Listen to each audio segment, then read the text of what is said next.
Yes, people, Arsenal with Ash. I'm back to discuss all things Arsenal. Had a little hiatus, had a little break to Tenerife. We played 2 games in that time, so apologies for my lack of content. But I thought I needed a little break. I am a one-man band, so yeah, unfortunately the show had to get put on pause. But I'm back. The boys have been delivering the goods, and yeah, let's discuss this last week or so as Arsenal Football Club. And by the way, it's getting a bit chilly, man. It's getting a bit chilly. Um, yeah, the temperature's dropped. It's coming up to Halloween time. It's coming up to Guy Fawkes night. That time of year where we're getting closer to Christmas and the games are coming thick and fast. We've got one more international break until February.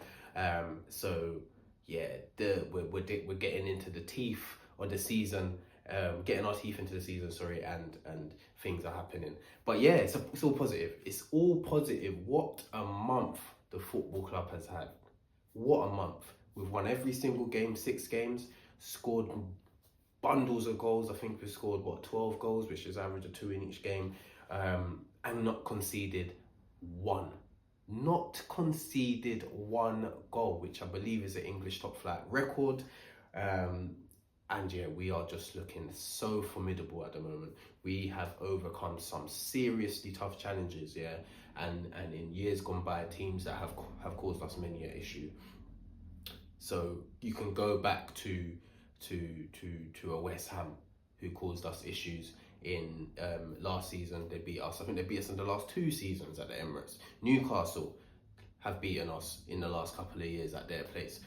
Fulham have caused us issues in the last couple of years at their place. Palace got a point against us last season, caused us many an issue in the past.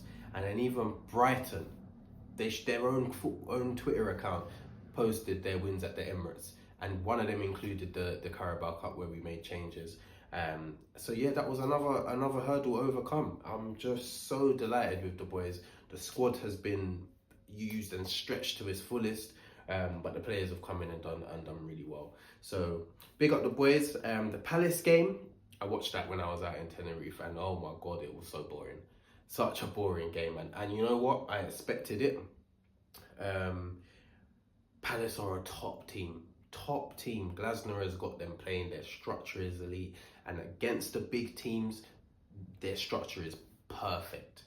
It's almost similar to like how Amarim will set up in a big game, but it doesn't really work for Man United because Man United are, well, not in terms it doesn't work. It gets them the job, but it's not going to work long term because Man United are Man United and they're going to want to be controlling games, etc. But Palace are happy to sit in a great shape and then counter attack. They've got the quality.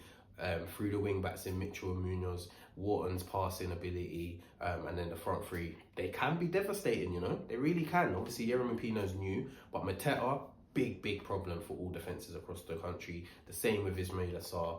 We've seen what they've done to Liverpool in the Carabao Cup. We've seen what they've done to them in the league and many a team as well. But we just got the job done, and it had to be Eze. It had to be him, of course.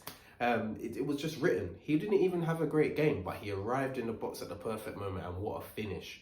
What a finish from the boy, and such a big goal. I can't stress how important that win was, with Liverpool losing the day before, with City losing at the same time as our game. It was a massive 3 points. I'm telling you, and Arteta said it in his press conference, pre-match conference, sorry. His post-match conference, sorry, I'm talking absolute rubbish. He said to the boys that this is probably one of our most important wins because of what's happened over the weekend and the opportunity to go 6 and 7 points clear of City and Liverpool, which we've now done.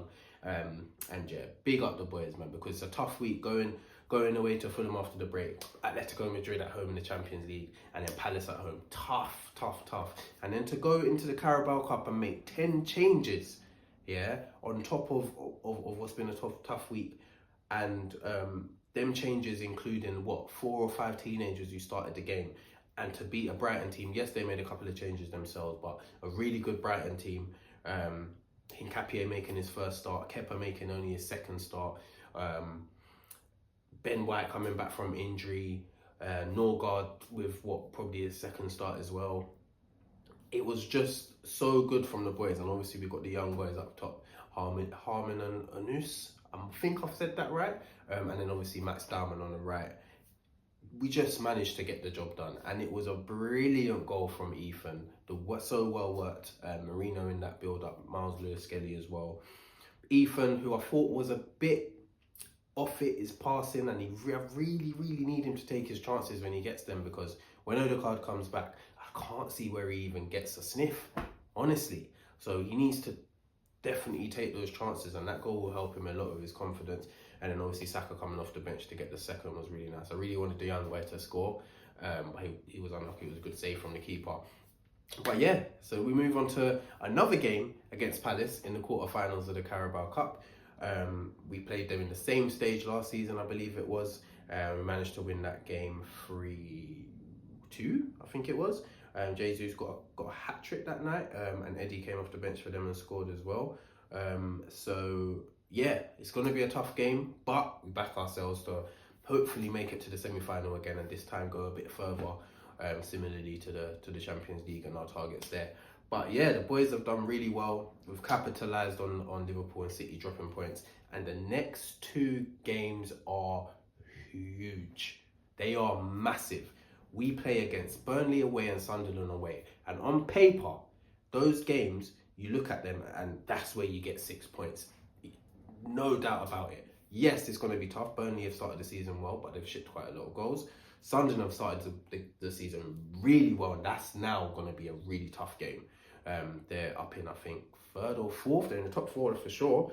Gone to Chelsea and beaten them, which I believe was their first Big Six scalp. And yeah, they've obviously got Granit Xhaka over there as well. The stadium's going to be absolutely bopping, and it's going to be a tough game, but it's a game we expect to get 6 points in. But first is the Burnley game. We'll talk about that in terms of the pre-match. I'll have another video about that during the pre-match review for that. But with our two games, within that time, Liverpool play Villa at home, who are in really good form after a slow start to the season. And they've just beaten Man City as well. So they're going to go into that game smelling blood, absolute blood. And Liverpool are in trouble. They're in trouble. And City could play at home to a Bournemouth team who are sitting in, I believe, second at the moment, who are absolutely flying, have not lost since the opening day at Anfield, where they should have got something, and they will cause City problems as well. So what makes it even more interesting is the fact that after that, both City and Liverpool play each other. There is an opportunity here, people, to open a double-digit points gap on our two main rivals for the league. So yeah, obviously we have to take it one game at a time, and it is still very, very early. After this match week, we would have played 10 games, and I always say it, after 10 games, you see where the league is at, who's gonna kind of fight for what. And yeah, we've positioned ourselves in a really good place to go and fight for that league. And the other competitions as well. I want it all, people. Yeah. So yeah, let's see what happens. Obviously, it's going to be a big couple of weeks. Got a Champions League game sandwiched in between as well before the next international break. So yeah, it's a big week for the club. If we can come through this, I'm telling you, there's going to be a sizable gap, and we have an opportunity to do something big this season. So yeah, I'm back. Like I said, stay tuned for the match preview for the Burnley game, and yeah, hopefully we can continue this great form. Let me know your thoughts and your comments of the last week or so, people. Hit me up. Make sure you like, hit that notification bell, and subscribe as well if you haven't already. And yeah, I'll see you for the next one.